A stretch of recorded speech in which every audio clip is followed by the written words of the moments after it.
I am the Tofu Golem. Please enjoy the video. You start by opening Picsart and importing the photo you want. Tap the plus sign, choose photo, then pick the image. This gets you into the editor right away. Next, use the cutout or remove background tool to auto-select the subject. This saves time.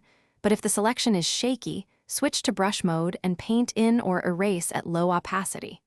Once done, zoom to check hair and edges, because small errors here will become obvious on the new background. Now you create the scene by adding the new background layer.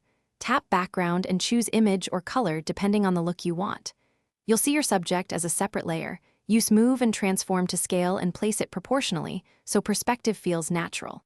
To blend, open the mask or edge settings and feather by a small amount. This softens the cutout. Also check lighting.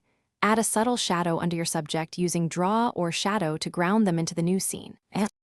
Finish by matching color and depth so the subject looks native to the background.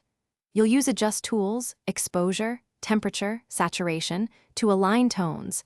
If one side is too warm, pull temperature down, for example. Add subtle shadows or highlights and a light Gaussian blur on the background if depth of field is needed. Once satisfied, export as PNG to retain transparency or JPG to flatten. If seams appear, revisit mask feathering. Thanks for watching. Consider subscribing if we helped you today.